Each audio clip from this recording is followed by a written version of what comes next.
സ്റ്റേഡിയത്തിലേക്ക് വന്നിട്ടുള്ളത് ആ സ്റ്റേഡിയം ഏറ്റെടുത്ത് അവിടെ പണി നടത്തുന്നത് ദീർഘദൂര സ്വപ്നങ്ങളും താല്പര്യങ്ങളും വെച്ചിട്ടാണ്.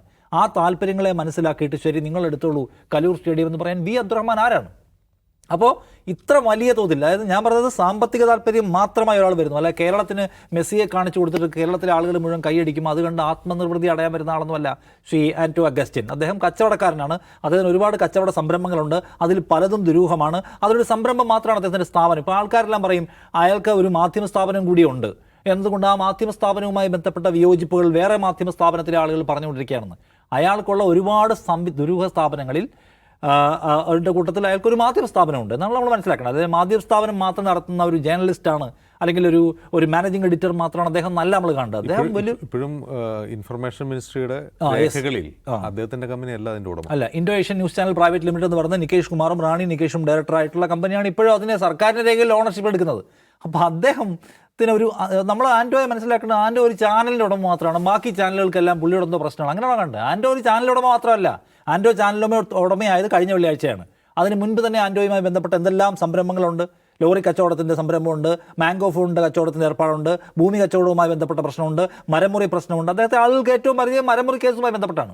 അപ്പോൾ ഏതോ ചാനൽ കൊണ്ടുവരാൻ ശ്രമിക്കുന്നതിൻ്റെ കേവല വിരോധം തീർക്കുകയാണ് മറ്റ് ചാനലുകൾ എന്ന് പറയുന്നതിൻ്റെ യുക്തി എന്താണ്?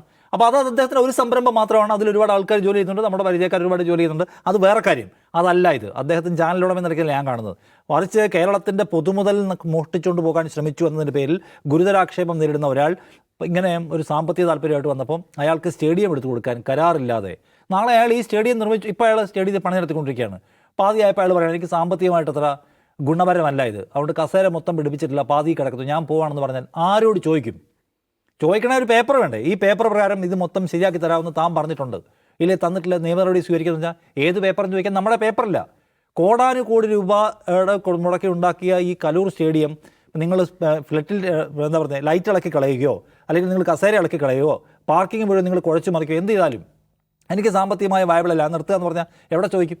അപ്പോൾ ഇത് അങ്ങനെ എടുത്തു കൊടുത്ത് കരാറില്ലാതെയും പേപ്പറില്ലാതെയും വ്യവസ്ഥയില്ലാതെയും എടുത്തു കൊടുത്തിട്ടുണ്ടെങ്കിൽ അതിലെ സാമ്പത്തിക താല്പര്യം സർക്കാരിലെ പ്രധാനികൾക്കും ഉണ്ടായിരുന്നോ എന്ന് സംശയം സാധാരണ നിലയ്ക്ക് ഉയർന്നു വരുന്നുണ്ട്. അതുകൊണ്ട് ഇത് കേവലം മെസ്സി വരാത്തതിൻ്റെ ഒരു നിരാശാ പ്രശ്നം മാത്രമല്ല, മെസ്സി വരില്ല എന്നുറപ്പായിട്ടും വലിയ തോതിലുള്ള സാമ്പത്തിക ഡീലിംഗ് നടത്താനും പരസ്യം എടുക്കാനും കൂടുതൽ സ്പോൺസേഴ്സിനെ കൊണ്ടുവരാനും ഒക്കെ നടത്തിയിട്ടുള്ള ഏർപ്പാടിന് സാമ്പത്തിക താല്പര്യം മാത്രം, മെസ്സിയുടെ താല്പര്യത്തിനൊക്കെ അപ്പുറം മെസ്സി വരില്ല എന്ന് പറഞ്ഞിട്ടും സാമ്പത്തിക താല്പര്യം പ്രവർത്തിച്ചിട്ടുണ്ട്.